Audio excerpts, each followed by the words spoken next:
Welcome to Watch Symposium. I'm Austin. All right, so let's talk about blank pane and the sub. Now, the reason I'm making this video is because I made a video in the past, link in the description if you haven't seen it, called 6 Reasons Why Steinhardt and Squale Are Shit. And that is a video that I think is often found, and the dislikes have kind of dribbled through all the way up to over 200 dislikes.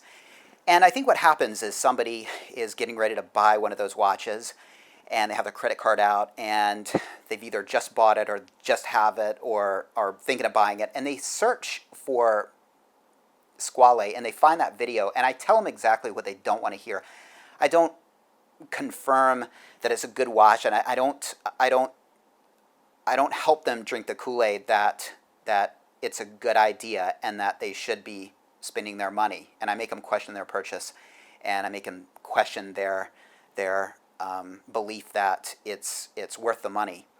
I think people have a really strong reaction to that, and the comments, you can see people are really they're really offended, because I think I'm challenging this notion that that they're getting a deal, and that a $500 Squale is really smart money. I think a lot of people want to believe that a Rolex is overpriced, and that people that buy Rolexes are idiots. And they love to push that, because not only can they call a person who has a really cool watch an idiot, but it makes stomaching their watch a little bit easier, and that's really what I think they're trying to do, stomach having that watch on their wrist, which I think the reason that they're so sensitive, and you can see it in the comments, is because I really tell them what I think they really know, that it's not as good as a sub, and that they really should be getting a sub and saving for a sub, and I think they know that, and I think they desperately want to forget that, and that video reminds them that they can't. So I think they react really negatively to it. 200 plus dislikes on that video. One comment that constantly comes up is the blank pane sub comment. Okay, and for somebody trying to justify their crappy Squale, this little argument, this little factoid is just gold, and they love it. They love to bring it up because they can make this false equivalence. Rolex is to blank pane what Squale is to Rolex, right? They're both guilty, and so my $500 piece of shit is just as guilty as your $5,000 piece of shit, right? It's basically what they're trying to say. They're trying to smear Rolex and call them, a copycat and a thief of ideas, because the blank pane 50 fathoms came out in 1953, and the sub came out a year later. Now, let's talk about that, okay? Because every time this comes up, I'm gonna link this video so I don't have to keep explaining this. All right, so now, first of all, in 1954, the sub came out to the public, so the public could buy it. Whereas in 1953, blank pane was making them for, I don't know if it was the military, but you couldn't buy one in 1953. Okay, they were just making them.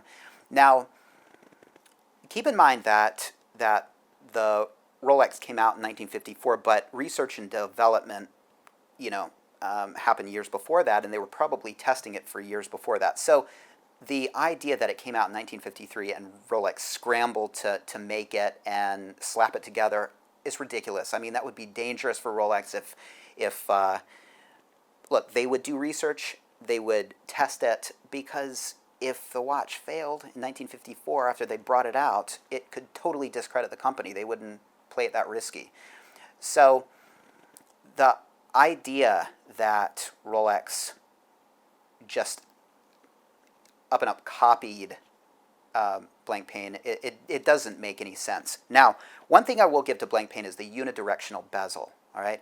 I don't mind giving them credit for that, because I think that the blank pane 50 fathoms was the first with the unidirectional aspect of a bezel. But Rolex had been using rotating bezels before that, so I think they kind of borrowed that from Rolex. Now, did Rolex invent the rotating bezel?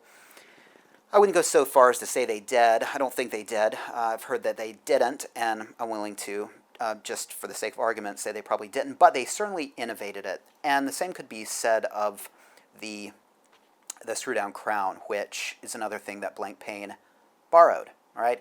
So and here's a good question, would the Blancpain exist if it hadn't been for Rolex? And the answer is no. Okay. The Blancpain, when it came out, had a lot of innovations that were Rolex innovations, and it wouldn't have existed if it wasn't for Rolex.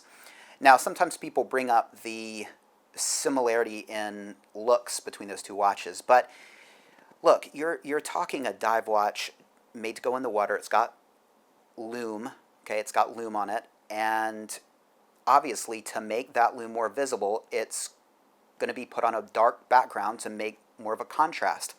What's the darkest background? Black. So having a black dial and light colored lume is it's just logical, and I think anybody can just